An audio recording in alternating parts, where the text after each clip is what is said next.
कैसे हैं आप लोग? उम्मीद करता हूं कि स्वस्थ होंगे, मस्त होंगे। बच्चों, सिलेबस की बिल्कुल टेंशन नहीं लेनी है। सारे के सारे चैप्टर आपको HD क्वालिटी और बढ़िया क्वालिटी में आपको रिकॉर्ड करके मिलने वाले हैं। As well as live classes भी चलेंगी, प्लस ऑफलाइन क्लासेस भी हमारे यहाँ चल रही हैं।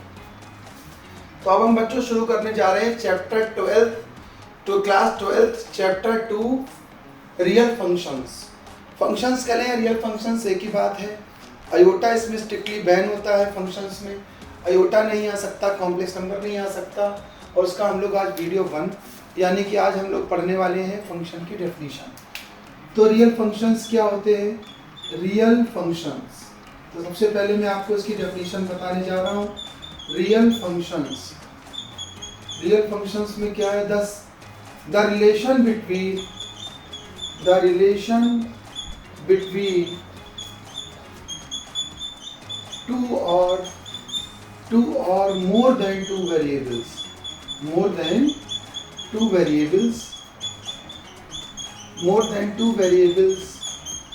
is called the function of each other.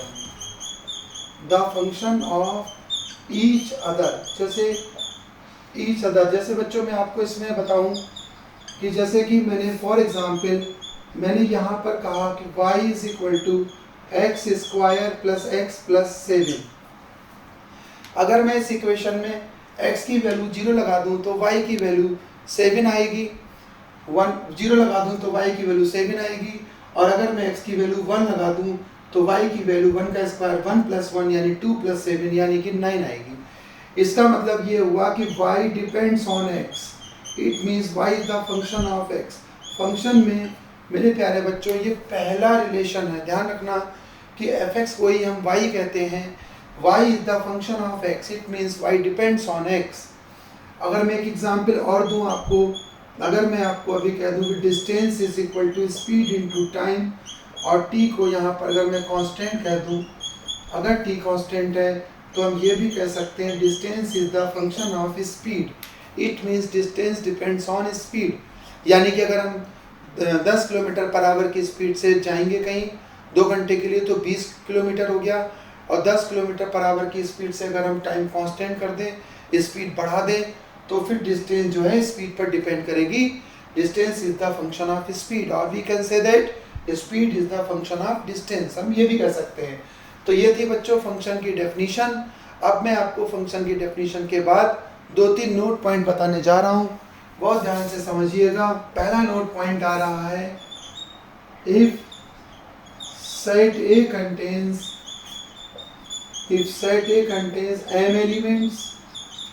m elements and set B contains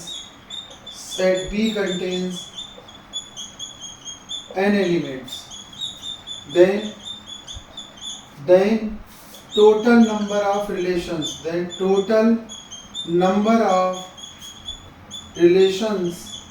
मैं फंक्शन चैप्टर में रिलेशंस की बता रहा हूँ। Total number of relations will be 2 to the power mn and the total number of functions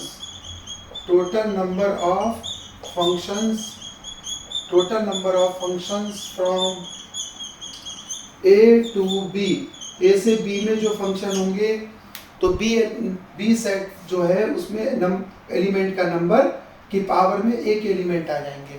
अगर total number of functions from A to B देखना है तो बच्चों n की पावर m होंगे। ऑल्सो हम ये भी कह सकते हैं the total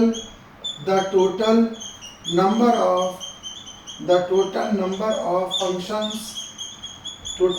of functions from B to A। अगर हम B to A की बात करें तो A के एलिमेंट कितने हैं? m, B के एलिमेंट हैं n, तो बाद वाले के एलिमेंट पहले वाला होता है। अगर A to B में देख रहे थे, B में n एलिमेंट थे, n की पावर m था। B to A देख रहे हैं तो A में m एलिमेंट है, B में n, तो बाद वाले के एलिमेंट की पावर पहला वाला होता है। ये बच्चों बहुत इंपॉर्टेंट नोट है, इस पे बहुत मल्टीपल चॉइस क्वेश्चन बनते हैं। और इसके अलावा में एक बात बच्चों आपको और याद रखनी है कि every function will always be a relation, but its converse is not always true. इसका कन्वर्स जो होता है वो हमेशा ट्रू नहीं होता है। यानी कि फंक्शन में एक एलिमेंट, देखिए रिलेशन और फंक्शन में डिफरेंस समझ लीजिए।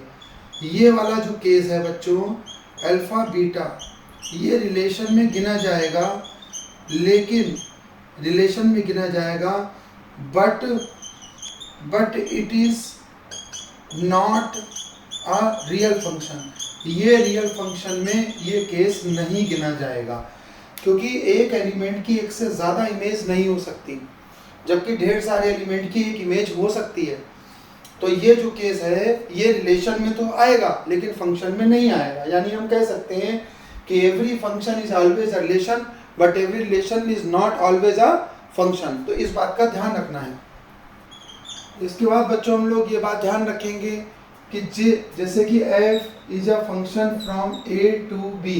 अगर a से b में कोई फंक्शन है तो जिसमें मान लीजिए a b c d एक तरफ एलिमेंट है और एक तरफ है alpha beta gamma delta p, तो यहाँ पर ये कहा जाता है कि a की इमेज, इसको हम ये कहते हैं f of a is equal to alpha. यानी इसको हम ये भी कह सकते हैं कि a की image of a is alpha, और हम ये भी कह सकते हैं pre image of alpha is a। यानी हम ये कह सकते हैं कि a की इमेज अल्फा है, या हम ये कह सकते हैं कि अल्फा की प्री इमेज a है। इसमें बच्चों जिधर से एरो जाते हैं उसको फंक्शन का डोमेन कहते हैं। तो domain of f will be a b c d। जिधर से एरो जाते हैं उसको डोमेन बोलते हैं, जिस पर जाते हैं उसको हम रेंज बोलते हैं। Range of f will be alpha beta gamma delta, और जिस पर एरो जाते हैं वो प्लस बचा हुआ सारा। यानी कि इसमें अगर हम p और मिला दें तो कोडोमेन ऑफ f में आएगा alpha beta gamma delta p। यानी कि जिधर से एरो जाते हैं वो डोमेन, जिस पर जाते हैं वो रेंज, जिस पर जाते हैं वो प्लस बचा हुआ सब मिलाकर कोडोमेन। और एक बहुत इंपॉर्टेंट यहाँ रिलेशन आ रहा है कि range is always the subset of codomain. Range पूरी तरीके से विद इन कोडोमेन लाई करती है। अगर मेरे प्यारे बच्चों, अगर किसी क्वेश्चन में range is equal to codomain हो जाए, यानी कि p हटा दिया जाए, तो हम ये कह सकते हैं function is called an onto function. Function को जिसमें कोडोमेन और रेंज बराबर होती है ऑनटू फंक्शन कहते हैं, या इसका बच्चों दूसरा नाम भी होता है सर्जेक्शन। तो जब रेंज और कोडोमेन बराबर हो जाता है तो फंक्शन को हम लोग सर्जेक्शन कहते हैं। Otherwise function is called an into function. ठीक है, अगर रेंज कोडोमेन का सबसेट है, रेंज कोडोमेन का सबसेट हमेशा होती है, रेंज और कोडोमेन बराबर हुए तो फंक्शन को ऑनटू फंक्शन या सर्जेक्शन कहते हैं। और अगर ऐसा नहीं है, रेंज जो है कोडोमेन के बराबर नहीं है, तो उस फंक्शन को हम लोग इनटू फंक्शन कहते हैं। तो ये मैंने आपको बताया बच्चों कि फंक्शन क्या होता है। अब मैं आपको कुछ और इंपॉर्टेंट नोट बताने जा रहा हूं। In the following two cases function will not be the real function। दो केस ऐसे होते हैं बच्चों जिसमें फंक्शन रियल फंक्शन नहीं होता है।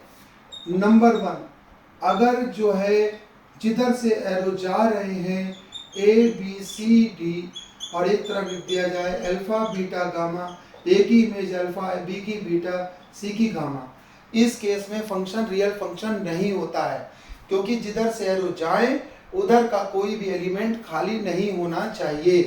दूसरा बच्चों, एक ये केस होता है जिसमें फंक्शन रियल फंक्शन नहीं होता है, जैसे मैंने कह दिया A B C alpha beta gamma delta, A की इमेज अल्फा भी है और ए की इमेज बीटा भी है, ऐसा फंक्शन रियल फंक्शन नहीं होता है। जैसे अगर मैं इसको दो तरीके से लिख सकता हूँ, ऐसे भी लिख सकता हूँ कि A comma alpha and A comma beta और बी कॉमा गामा और सी कॉमा डेल्टा, यानी जिसमें पहला पहला एलिमेंट सेम होता है, ऐसा फंक्शन रियल फंक्शन नहीं होता है। यानी कि दो केस में फंक्शन रियल फंक्शन नहीं होगा।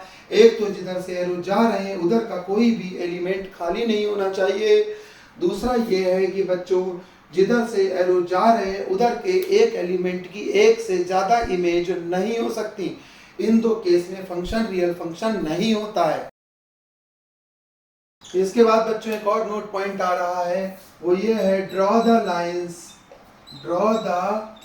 Lines parallel to y axis if graph of fx cut at more than one point, then function will not be the real function। अब मैं ये बताने जा रहा हूँ कि y के पैरेलल लाइन खींचने पर अगर ग्राफ एक से ज़्यादा जगह कट कर जाता है तो वो फंक्शन रियल फंक्शन नहीं होता है। अब बात आई कि ऐसा क्यों होता है, बहुत ध्यान से समझिएगा। सपोज करिए कि ये x एक्सिस है और ये y एक्सिस है और मैंने एक ग्राफ ऐसे बना दिया और x के पैरेलल एक लाइन खींची। सपोज करो कि ये लेंथ अल्फा है और ये पॉइंट ओरिजिन है और ये लेंथ a है, तो इस पॉइंट के कोऑर्डिनेट मेरे प्यारे बच्चों अल्फा कॉमा a होंगे और इसके कोऑर्डिनेट अल्फा कॉमा b होंगे और इसके कोऑर्डिनेट अल्फा कॉमा c होंगे। अगर मैं इसी फंक्शन को ऐसे करके लिख दूं कि भैया f, तो इसमें मुझे ये पॉइंट ऐसे लिखने होंगे कि alpha comma a and alpha comma b and alpha comma c। यानी इसमें क्या होएगा बच्चों, पहला वाला एलिमेंट क्या हो जाएगा, सेम हो जाएगा। और ये मैंने आपको पहले बता रखा है कि इस केस में अगर पहला सेम होता है तो उस फंक्शन को हम रियल फंक्शन नहीं कह सकते, क्योंकि एक अल्फा की 3 इमेज हो जाएंगी। इसको ज़्यादा अच्छा करके हम ओवल शेप डायग्राम में समझ सकते हैं। अब जैसे मान लीजिए कि अल्फा है, तो अल्फा की यहाँ पर ए बी सी, यानी अल्फा ए से भी रिलेटेड है, सिमिलरली अल्फा बी से भी रिलेटेड है और अल्फा सी से भी रिलेटेड है। यानी कि यहाँ पर एक एलिमेंट की एक से ज़्यादा इमेज हो जाएंगी। ऐसे फंक्शन को हम लोग रियल फंक्शन नहीं कहते हैं। तो ये बहुत इंपॉर्टेंट नोट था बच्चों, जिसमें मैंने आपको ये बताया कि फंक्शन में एक एलिमेंट की एक से ज़्यादा इमेज नहीं हो सकती। ढेर सारे एलिमेंट की एक इमेज हो सकती है। यानी कि अगर हम बात करें इस टाइप का ए बी सी और अल्फा, तो ये तो फंक्शन में गिना जाएगा मेरे प्यारे बच्चों, लेकिन एक एलिमेंट की एक से ज़्यादा इमेज नहीं हो सकती है। अब यहाँ पर बच्चों फंक्शन कई तरह का होता है, लेकिन यहाँ पर बेसिकली हम लोग जो है इस समय जो अपने फंक्शन को डिफाइन करने वाले हैं वो हम 4 कैटेगरी में डिफाइन करेंगे। इसमें सबसे पहले मैं यहाँ पर लिखने जा रहा हूँ काइंड ऑफ फंक्शंस में नंबर 1 सबसे पहले मैं आपको बताने जा रहा हूँ 1-to-1 फंक्शन। 1-to-1 फंक्शन बोल सकते हैं बच्चों इसको, या हम इसको 1-to-1 मैपिंग बोल सकते हैं। 1-to-1 फंक्शन या 1-to-1 मैपिंग, या इसको हम लोग बोल सकते हैं इंजेक्शन। तो ये मेरे प्यारे बच्चों 1-to-1 फंक्शन या 1-to-1 मैपिंग या इंजेक्शन, ये सारी एक ही बातें हैं। इसका मतलब ये होता है कि if every single element of domain is related to every single element of codomain। मेरे प्यारे बच्चों, इस बात से मेरा क्या मतलब है, मैं इसको अपनी बात को एक एग्जाम्पल में समझाने जा रहा हूँ।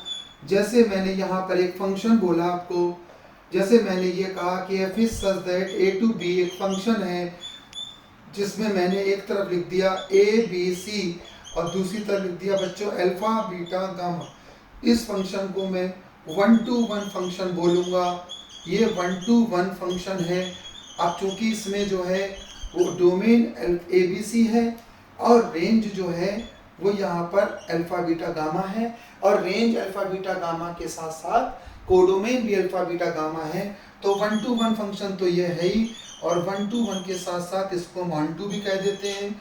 और इसको हम लोग ऐसे करके भी लिख सकते हैं कि A की इमेज अल्फा है, B की इमेज बीटा है और C की इमेज गामा है। एक मैंने ये एग्जाम्पल दिया मेरे प्यारे बच्चों, और एक और एग्जाम्पल देता हूँ मैं 1 to 1 फंक्शन का।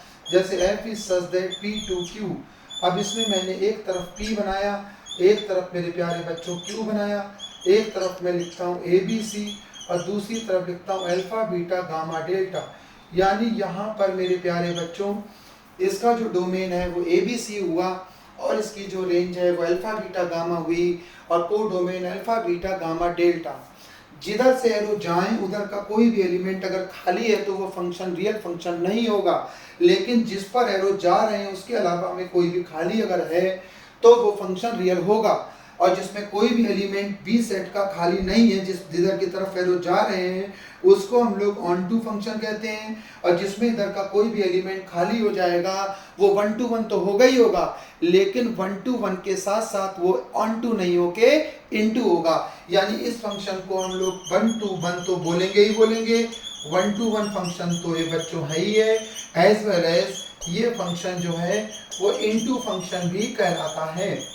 तो ये फंक्शन था हमारा 1 to 1 ऑन टू, और ये फंक्शन था हमारा 1 to 1 इनटू। अब हम अगला पढ़ने वाले हैं मैनी टू 1 फंक्शन। सेकंड वाला बच्चों हमारा जो होता है वो है बच्चों many to 1 function.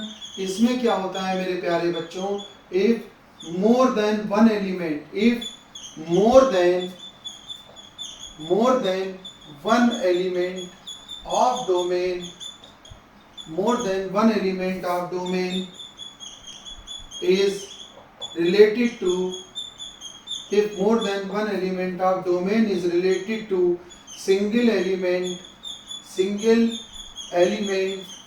of codomain, यानी कि एक से ज्यादा एलिमेंट जो होंगे डोमेन के वो कोडोमेन के सिंगल एलिमेंट से रिलेटेड होंगे।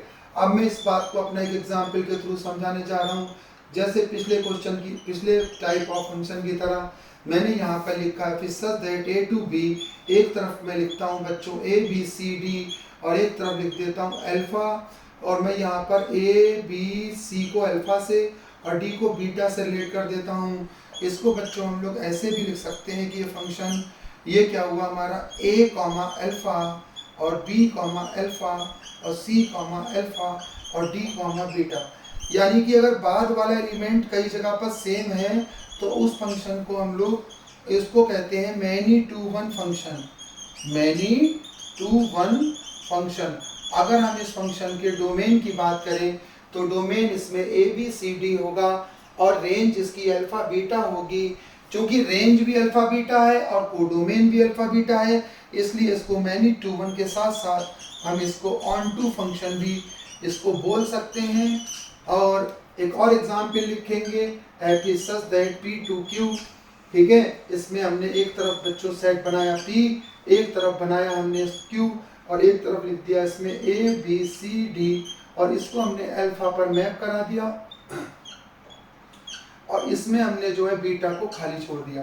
तो ऐसा फंक्शन मैनी टू 1 बोला जाएगा जिसमें कोई भी मैनी टू 1 ये भी है, इसको मैनी टू, लेकिन इसको बच्चों हम पेयर में नहीं लिख सकते क्योंकि पेयर में लिखेंगे तो बीटा का किसी के साथ पेयर नहीं बनेगा।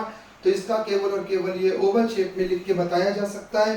तो मैनी टू 1 तो ये भी हुआ मेरे प्यारे बच्चों, ये भी मैनी टू 1 फंक्शन है, लेकिन मैनी टू 1 फंक्शन के साथ साथ ये फंक्शन हमारा इनटू फंक्शन बोला जाएगा क्योंकि इसमें एक फंक्शन एक एलिमेंट क्यू सेट का खाली है यानी इसमें कोडोमेन और रेंज अलग अलग है। जिस सेट में कोडोमेन और रेंज बराबर हो जाए उस फंक्शन को मैनी वन कहते हैं। जिसमें बाद पहला वाला एलिमेंट सेम हो जाए वो रियल फंक्शन नहीं होता है। जिसमें पहले सेट का कोई भी एलिमेंट खाली छूट जाए वो रियल फंक्शन नहीं होता है।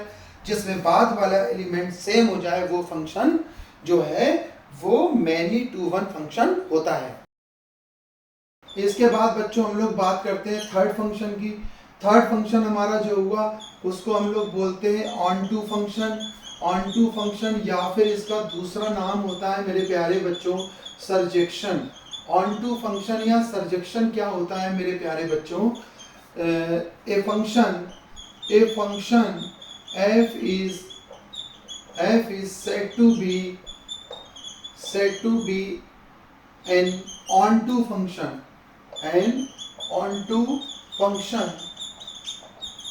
if codomain is equal to range. यानी कि ऐसा फंक्शन जिसमें कोडोमेन और रेंज बराबर हो ऐसे फंक्शन को हम लोग ऑन टू फंक्शन कहते हैं। अब मैं इसमें आपको एक एग्जांपल देने जा रहा हूं, बच्चों ध्यान से समझेंगे। f is a function from a to b। इसमें मैंने एक तरफ लिख दिया मेरे प्यारे बच्चों अल्फा बीटा गामा, दूसरी तरफ लिख दिया p q r और एक एलिमेंट एक से रिलेट कर दिया। ऑब्वियसली ये 1 to 1 भी है और 1 to 1 के साथ साथ में इसका domain alpha beta gamma, range P Q R और कोडोमेन पी क्यू आर है। यानी कि इस फंक्शन को हम लोग कहेंगे ऑन टू फंक्शन।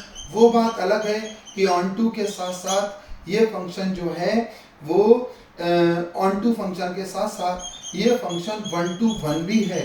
इस फंक्शन को बच्चों हम ऐसे भी लिख सकते हैं अल्फा कॉमा पी और बीटा कॉमा क्यू और गामा कॉमा आर। तो इसको 1 to 1 इसलिए कह रहे हैं क्योंकि इसमें एक एलिमेंट की एक ही इमेज है। एक एग्जाम्पल मैं यहाँ पर और देना चाहूँगा आपको। f is such that p to q। इसमें मैंने एक तरफ लिख लिया मेरे प्यारे बच्चों अल्फा बीटा गामा, दूसरी तरफ लिख लिया p q r s। तो ये बच्चों जो है ये फंक्शन जो है वो ऑन टू फंक्शन अभी नहीं है। तो इसलिए यहाँ पर हम इसको यहाँ पर पी क्यू आर इस डेल्टा को हटा देते हैं और अल्फा बीटा गामा डेल्टा लिख के इसको आर लिख देते हैं। और इस फंक्शन को हम ऐसे भी लिख सकते हैं कि भैया अल्फा कॉमा पी और बीटा कॉमा क्यू और गामा कॉमा आर और डेल्टा कॉमा आर। तो ये फंक्शन जो है ऑन टू फंक्शन तो है ही है, ऑन टू फंक्शन के साथ साथ ये फंक्शन हमारा मैनी टू वन भी है। क्यों? क्योंकि मैनी टू वन इसलिए है क्योंकि इसमें बाद वाले दो टर्म ये जो आर आ रहा है यहाँ पर ये दोनों जगह पर सेम है। पहले वाला टर्म सेम मतलब फंक्शन नहीं है, बाद वाला टर्म सेम मतलब मैनी वन फंक्शन है। और एक एलिमेंट का एक से रिलेटेड कोई भी जगह खाली ना हो तो वो फंक्शन कहलाता है ऑन टू फंक्शन। अब हम बात करते हैं बच्चों फोर्थ फंक्शन की। फोर्थ फंक्शन हमारा है इनटू फंक्शन। इनटू फंक्शन में क्या आता है बच्चों? ये मैंने अभी आपको बताया a function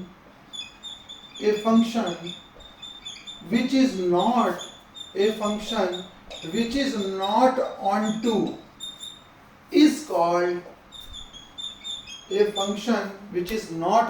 is called into function। ऐसा फंक्शन जो onto नहीं है वो into जरूर होगा। अब मैं इसमें आपको एक एग्जांपल देता हूं। जैसे मैंने कहा है such that from a to b। अब इसमें मैंने एक तरफ लिख लिया बच्चों ए बी सी और एक तरफ लिख लिया अल्फा बीटा गामा डेल्टा। ये जो बच्चों हमारा फंक्शन है ये इनटू फंक्शन है। क्यों? क्योंकि ये ऑन टू नहीं है, क्योंकि इसमें कोडोमेन और रेंज इक्वल नहीं है। इनटू फंक्शन है और ऑल्सो इनटू के साथ साथ ये 1 to 1 भी है, वो बात अलग है। लेकिन अभी हम इनटू की बात कर रहे हैं, ये हुआ। और इसको हम f करके ऑर्डर्ड पेयर की फॉर्म में नहीं लिख सकते क्योंकि हम डेल्टा का पेयर किसके साथ बनाएंगे मेरे बच्चों? अब यहाँ पर हमने एक और फंक्शन लिखा जैसे कि f is such that यहाँ पर कह दिया p to q। अब जैसे कि मैं यहाँ पर लिखता हूँ बच्चों एक तरफ a b c d और दूसरी तरफ लिख देता हूँ अल्फा बीटा और सारे के सारे मैं एक पर मैप कर देता हूँ यहाँ पर। और एक टर्म खाली छोड़ दिया, इसको f में नहीं लिख सकते क्योंकि इसमें बीटा खाली छूट गया। इसलिए इस फंक्शन को हम लोग क्या कहेंगे बच्चों? Into function. और ऑल्सो इनटू के साथ साथ मेरे प्यारे बच्चों ये मैनी टू वन है, वो बात अलग हो गई कि ये इनटू के साथ साथ मैनी टू वन भी है। इसको एफ करके ऑर्डर्ड पेयर में नहीं लिख सकते क्योंकि इसमें भी बीटा के लिए कोई भी एलिमेंट सेट पी में नहीं होगा। तो ये था हमारा बच्चों one to one, many to one, onto और इनटू फंक्शन। अब यहाँ पर बच्चों एक बहुत इंपॉर्टेंट नोट आ रहा है, बहुत ध्यान से सुनेंगे। अगर कोई फंक्शन वन टू वन है, इंजेक्शन है, एंड ऑन टू है, सर्जेक्शन है, तो ऐसे फंक्शन को हम लोग बाइजेक्टिव फंक्शन कहते हैं। और बोर्ड में एक क्वेश्चन बाइजेक्टिविटी प्रूव करने का जरूर आता है। कैसे प्रूव करते हैं ये सब भी मैं आपको बताने वाला हूँ। पहले मैं नोट लिखवा दूँ। Any function which is one to one का दूसरा नाम होता है बच्चों इंजेक्शन, एंड ऑन टू का दूसरा नाम होता है सर्जेक्शन, is also called a bijective function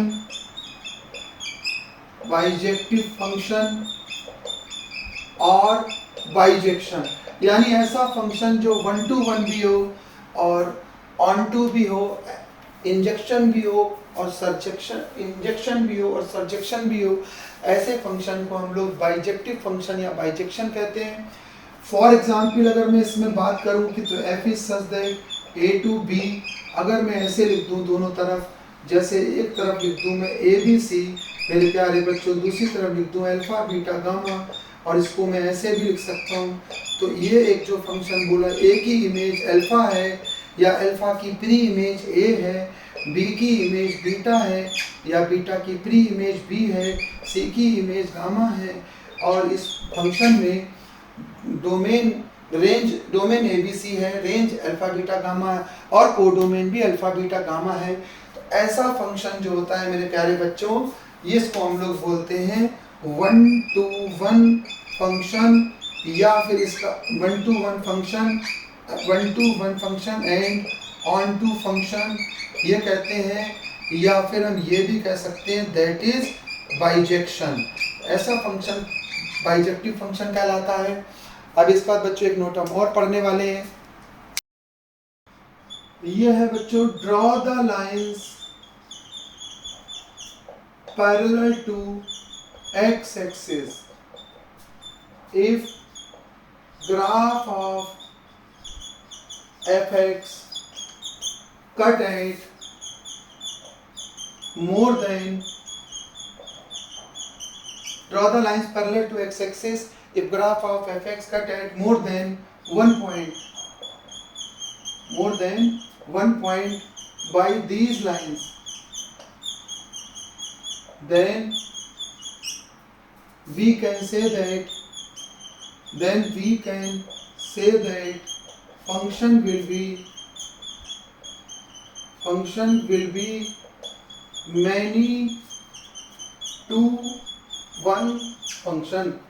यानी ऐसा फंक्शन जिसमें हम y के पैरेलल लाइन खींचे एक से ज्यादा जगह कट कर जाएं, वो मैनी टू वन, x के पैरेलल लाइन खींचे एक से ज्यादा जगह कट कर जाएं, मैनी टू वन फंक्शन कहलाता है। फॉर एग्जाम्पल जैसे सपोज करिए ये किसी फंक्शन का ग्राफ था, इसमें मैंने मेरे प्यारे बच्चों x के पैरेलल लाइन खींची जिसमें ये लेंथ में थोड़ी देर के लिए अल्फा मान लेता हूँ, ये a मान लेता हूँ, तो इस पॉइंट के कोऑर्डिनेट हमारे a कॉमा अल्फा, ये b मान लेता हूँ तो इसके कोऑर्डिनेट b कॉमा अल्फा, और ये c मान लेता हूँ, ये लेंथ यहाँ से यहाँ तक, तो इसके कोऑर्डिनेट c कॉमा अल्फा हो जाएंगे। यानी अगर मैं इसको ऐसे लिख दूँ, a की इमेज भी अल्फा है, a की इमेज भी अल्फा है, b की इमेज भी अल्फा है, एज वेल एज c की इमेज भी अल्फा है, ऐसा फंक्शन ये हमारा हो जाएगा मैनी टू वन फंक्शन। ऐसा फंक्शन हमारा बोला जाएगा मैनी टू वन फंक्शन। अच्छा बच्चों, अब इसमें जो है इसको हम ऐसे भी लिख सकते हैं alpha comma A beta comma A, beta alpha comma A comma alpha B comma alpha C comma alpha. यानी कि इसको अगर हम ऑर्डर पेयर की फॉर्म में लिख दें तो A comma alpha B comma alpha C comma alpha, इसमें बाद वाला टर्म तीनों जगह पर कैसा हो गया बच्चों, सेम। इसलिए ऐसा फंक्शन जो है वो बोला जाता है मैनी टू वन फंक्शन। इसके बाद बच्चों हम लोग एक क्वेश्चन कर रहे हैं, बहुत ध्यान से देखना।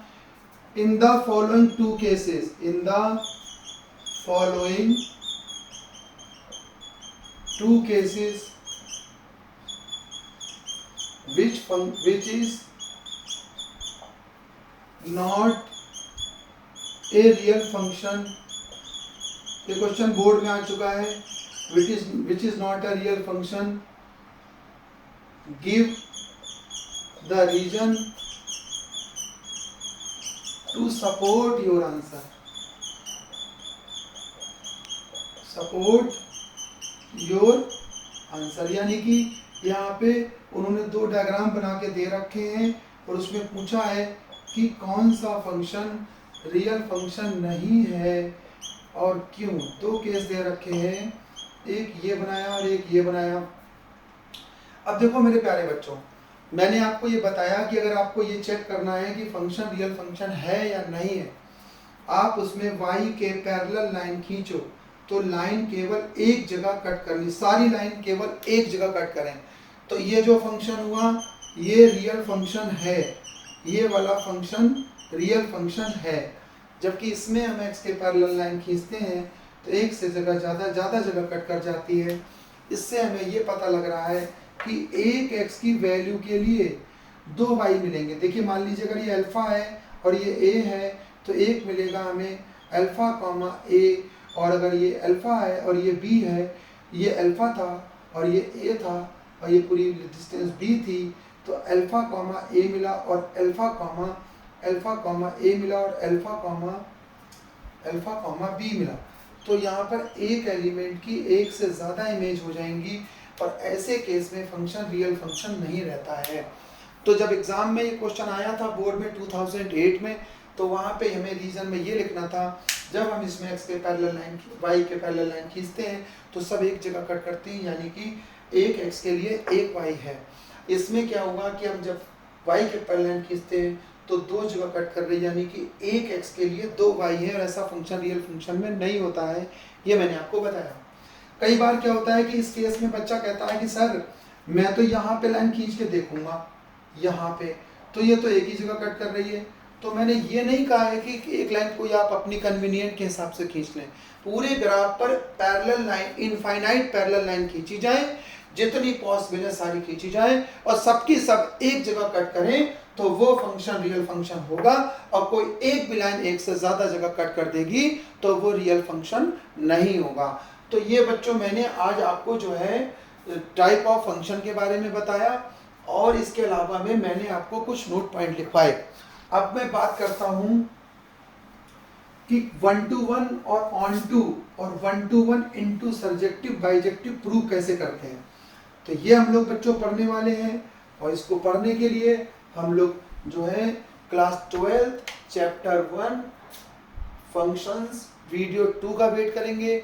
वीडियो 2 में मैं आपको ये पढ़ाने वाला हूँ कि हमें 1 to 1 कैसे प्रूव करना है, ऑन टू कैसे प्रूव करना है, इनटू कैसे प्रूव करना है, और इसके अलावा में मैनी टू वन कैसे प्रूव करना है। अब मेरा बच्चों आप लोगों से क्वेश्चन है, बहुत इंपॉर्टेंट, बहुत ध्यान से सुनिएगा बच्चों। किसी भी थ्योरम को कभी भी एक एग्जाम्पल से सही प्रूव नहीं किया जा सकता, लेकिन किसी भी थ्योरम को स्टैंडर्ड रिजल्ट को, थ्योरम बोले तो स्टैंडर्ड रिजल्ट को एक एग्जाम्पल से गलत प्रूफ किया जा सकता है। मैं आपको अपनी बात को प्रूव करने के लिए एक एग्जाम्पल देता हूँ। जैसे कोई आपसे कह दे कि नेचुरल नंबर्स में, in natural numbers a plus B is equal to A B always, ऐसा हम लोग अगर बोलें कि ये प्रूव करना है, और इसमें हम ये कह दें कि भैया a 2 ले लिया और b 2 ले लिया तो 2 + 2 4 हो गया और 2 × 2 4 हो गया, तो ये जो बात हो गई हमारी करेक्ट हो गई। ये सही नहीं है, क्योंकि फिर कोई बंदा ये भी कह देगा कि भैया a 3 ले लिया और b 2 ले लिया, 3 + 2 क्या हो गया, 3 + 2 हो गया 5 और 3 2 जा क्या हो गया 6, ये दोनों तो बराबर नहीं है। तो कहने का मतलब ये है कि एक एग्जाम्पल से किसी स्टैंडर्ड रिजल्ट को कोई स्टेटमेंट कोई दे रहा है, उस स्टेटमेंट को हम सही प्रूव नहीं कर सकते, लेकिन एक एग्जाम्पल से हम गलत प्रूव कर सकते हैं। अगर कोई आपसे कहे कि नेचुरल नंबर में a प्लस बी और ए बी हमेशा हमेशा बराबर होते हैं, तो आप उसमें कहेंगे कहाँ बराबर होते हैं? अगर हम a को 3 ले लें नेचुरल नंबर है, b को 2 ले लें नेचुरल नंबर है, 3 + 2 5 हो रहा है, 3 × 2 = 6 हो रहा है, 5 और 6 तो बराबर नहीं होते। तो फिर जो स्टेटमेंट देने वाला बंदा है उसको अपना स्टेटमेंट वापस लेना होगा। यानी कि हम एक एग्जाम्पल से किसी थ्योरम को सही प्रूव नहीं कर सकते, लेकिन हम एक एग्जाम्पल से किसी थ्योरम को गलत प्रूव कर सकते हैं। तो ये बात ध्यान रखना, एक एग्जाम्पल से थ्योरम सही प्रूव नहीं की जाती है। आज मैंने आपको बच्चों फंक्शन की डेफिनेशन बताई और टाइप ऑफ फंक्शन बताया, और इसके साथ में आपको 1 to 1 1 to सारा का सारा बताया, कुछ नोट पॉइंट लिखवाए। इसके बाद अगली क्लास में मैं आपको बताने वाला हूं कि हम लोग जो है वो बाइजेक्टिव कैसे प्रूव करेंगे। यानी ऐसा फंक्शन जो 1 to 1 भी हो, 1 to भी हो, बाइजेक्टिव कहलाता है, लेकिन बाइजेक्टिव हम उसे प्रूव कैसे करेंगे जनरल रिजल्ट में थ्योरम्स की तरह। और सर्जेक्टिव कैसे प्रूव करेंगे, इंजेक्टिव कैसे प्रूव करेंगे, 1 to 1 कैसे प्रूव करेंगे, 1 to कैसे प्रूव करेंगे, इनटू कैसे प्रूव करेंगे, मैनी टू 1 कैसे प्रूव करेंगे। इसके लिए आप लोगों को सेकंड वीडियो देखना होगा। तो आज के लिए बस इतना ही रखें। Thank you.